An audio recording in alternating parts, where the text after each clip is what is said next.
Hall, the member for Newtown. Thank you, Speaker. I rise to speak on the debate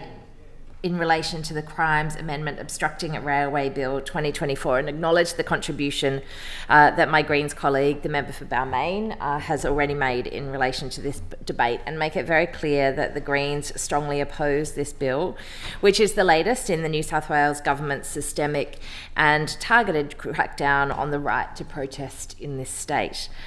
This bill seeks to amend the Crimes Act 1900 to increase the maximum penalty under Section 213 of the Act for obstructing a railway to a whopping $22,000 plus up to 2 years imprisonment. Currently, the absence of a prescribed financial penalty in Section 213 means that in a local court, the possible fine for obstructing a railway is capped at $11,000. In doubling this fine and introducing the possibility of jail time, this bill would bring penalties for exercising the right to protest at a railway or tramway or associated station, building or structure in line with the penalties for other protests criminalised under Section 214A of the Crimes Act and Section 144G of the Roads Act 1993. Both sections were amended in 2022 under what are called the anti-protest laws, rushed through by the coalition government with the shameful support of New South Wales Labor in opposition, now known as the anti-protest laws that the Greens then and continue to still oppose, as does much of civil society, including the union movement. I note that the member for Balmain will be moving and has foreshadowed that she will be moving amendments on behalf of the Greens to include a statutory review of the amended Act after 12 months and to introduce a carve-out for conduct that takes place on a light rail line that is apparently genuine demonstration or protest or a procession or an organised assembly. As we have heard the member for Balmain outline, and as we know, there is a real risk that by not excluding light rail lines, we will see regular protests indeed that happen and then I think that some of the members opposite, when they were indeed in opposition, I don't know if they still joined the May Day march, now they're in government, but indeed I've seen many a Labor MP march indeed on those light rail lines, and I wonder how many protests for domestic violence vigils, for women's marches and for other things that members in this place have joined that now we would see being a risk if we don't support this amendment to carve out the light rail lines as a result of this. The member for Balmain's amendments would also seek, and I understand she is in conversation with the government in relation to potential amendments to make sure that we are not targeting people in their workplaces as well as part of this reform that the government is trying to ram through to further strengthen the anti-protest laws. I urge members to carefully consider these amendments and recognise that it is absolutely critical to protect the right to industrial action and peaceful protest, both at work, but also in our society. And it's not okay to just repeat that the Minns Labor government likes peaceful protest or indeed supports peaceful protest, because you can't protect peaceful protest by just saying that statement. Because sadly, the New South Wales Premier, Chris Minns, is not at every peaceful protest to be able to tell the New South Wales Police or indeed transport or the bureaucrats that are empowered with implementing the laws that we pass in this place. And so when we pass laws that are anti-protest laws, like indeed this law is, we send a clear message to the New South Wales Police that their role is to crack down on peaceful protests, that their role is to stamp out disruption and people raising their views publicly. The Labor government says that they are introducing these laws out of concern for protesters obstructing railway lines who are demanding action on climate, and the risks such actions pose to the safety of both protesters and people operating and working on trains and trams. They have said that this concern is particularly strong in the Hunter region, where trains transporting coal have been blockaded by climate activists on multiple occasions. Now, to be clear,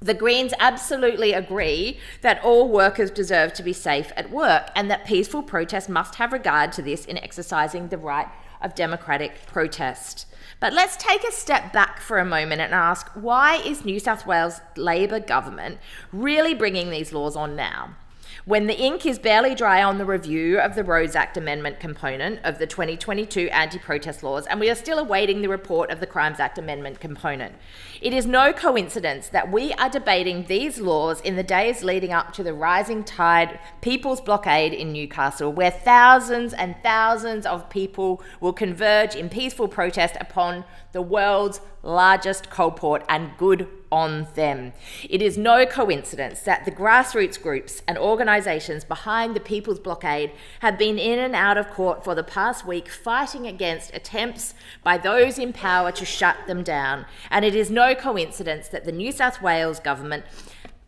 and indeed, New South Wales climate policy is languishing so far behind that we will fail to meet our interim net zero targets, that rivers across the country are running dry, and that we are staring down yet another year of a record-breaking, sweltering summer. Nor is it a coincidence that this bill, which unlike the other anti-protest laws, does not include a carve-out for workers taking industrial action, has been introduced in the context of weeks of industrial action from the RTBU for improved pay and conditions. Under these laws, rail workers taking industrial actions that disrupts rail services could also potentially be on the hook for 2 years imprisonment and $22,000 worth of fines.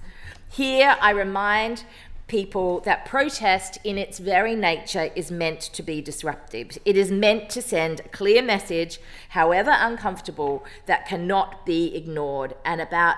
how dire a situation has become. If it does not disrupt, it will not have an impact. And when you are trying to change the world, you need to disrupt to be able to have an impact. The world is burning. Wages are going backwards. There is a genocide ongoing with weapons being built from components made in Australia. The courageous people who take action to call out these atrocities and demand action know that they themselves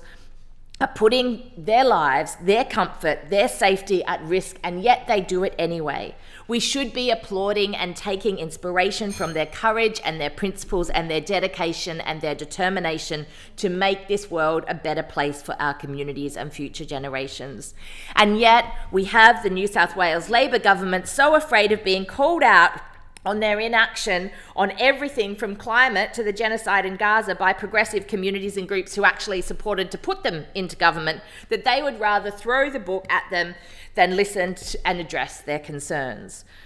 Rather than doing something that would alleviate the deeply entrenched issues that drive people to take to the streets and blockade coal trains and ports, New South Wales Labor, once the party of the mighty union movement who blockaded and picketed ports and various workplaces across this state, has instead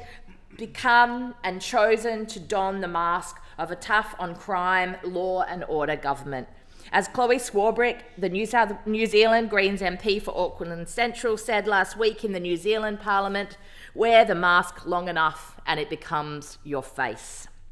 Federally, the Labor government, under the so-called Environment Minister and member for Sydney federally, has approved 28 new coal mines since this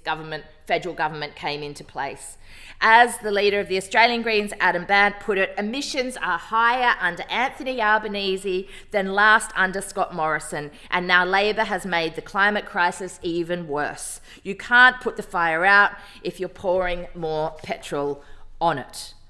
The most recent approval of these coal mines occurred in September this year by the Federal Environment Minister. So if Labor really has the safety of community and workers front of mind and wants people to stop protesting, then there are things that they could do right now. They could actually take meaningful action on climate. The reason people are putting themselves at risk to stop trains in the Hunter is because Labor continues to approve new coal mines. And when we talk about the potential risk to community and the harm caused, and I will leave it at this, let us think for a second about the people in the Pacifica who are currently unburying their dead family members to rebury them further inland because of rising sea levels, at risk of washing their family members' bodies out to sea. If we're talking about really caring about people, let us take the climate action that we are